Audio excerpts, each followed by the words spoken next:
অনেকদিন পর সালাম করলেন কি সালাম পাইছে ভাইজান এই আবুল ভাইজান বাহ গুড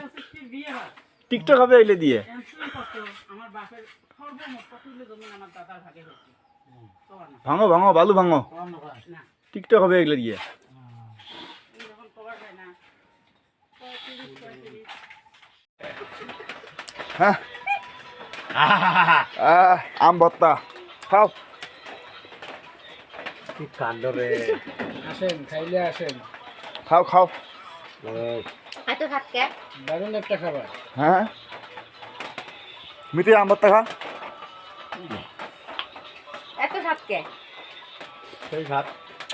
আমার কাছে সেই সেই ভাত লাগতেছে সেই হচ্ছে ও মিটি আর সব গোড্ডে দেয় ও চালা আরে তোমার নান অনি